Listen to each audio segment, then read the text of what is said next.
ఈరోజు లంచ్‌లోకి అయితే పెరుగు పులుసు అయితే చేసాము. మేమైతే ఈ ప్రాసెస్‌లోనే చేసుకుంటాం ఎప్పుడు. ఈ ఎండలకైతే కొంచెం చల్లగా ఇలా చేసుకొని తింటే చాలా బావుంటది టేస్ట్ కూడా. మేమైతే దీన్ని పెరుగు పులుసు అని పిలుస్తాము. మజ్జిగ చారు కూడా అంటారు. కానీ ఈ ప్రాసెస్‌లో కాదు. మజ్జిగ చారు అంటే వేరే ప్రాసెస్ ఉంటది.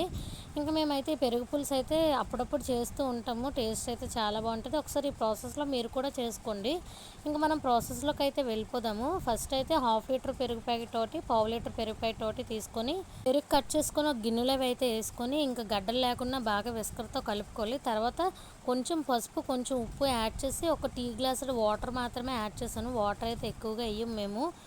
ఇంకా టీ గ్లాస్ వాటర్ యాడ్ చేసిన తర్వాత బాగా కలుపుకొని పక్కనైతే పెట్టుకోవాలి. తర్వాత ఇంకా పచ్చివే కొంచెం పచ్చి ఆనియన్స్, అల్లము, కరివేపాకు, కొంచెం పచ్చిమిర్చి యాడ్ చేసుకొని బాగా కలుపుకొని ఒక పక్కన పెట్టుకున్న తర్వాత అందులో ఒక 4, 5 మిరియాలు దంచి కూడా వేసాను. ఇంక ఇదంతా కలిపి ఒక పక్కనైతే పెట్టుకోవాలి. ఇంకా మనకి పోపు అయితే వేసేసుకోవాలి. పోపు కోసం అయితే కడాయి పెట్టుకొని ఆయిల్ వేసుకొని ఆయిల్‌లో వెల్లుల్లి గుడ్లు అయితే వేసుకున్నాను తొక్కలు తీసి. వెల్లుల్లిపాయలు, పచ్చిమిర్చి, కరివేపాకు, ఎండుమిర్చి, పోపు దినుసులు వేసుకొని బాగా ఫ్రై చేసుకోవాలి. ఇది మొత్తం బాగా ఫ్రై చేసిన తర్వాత మనం ఇక్కడ పెరుగులో కలుపుకోవడమే. అవును, చెప్పడం మర్చిపోయాను. ఏంటంటే ఈ తాలింపు వేడిగా ఉన్నప్పుడు కలపకూడదు. తాలింపు మొత్తం చల్లారిపోయిన తర్వాత పెరుగులో వేసి కలుపుకోవాలి. ఎందుకంటే వేడిగా ఉన్నప్పుడు వేస్తే పెరుగు అయితే విరిగిపోద్దన్నమాట.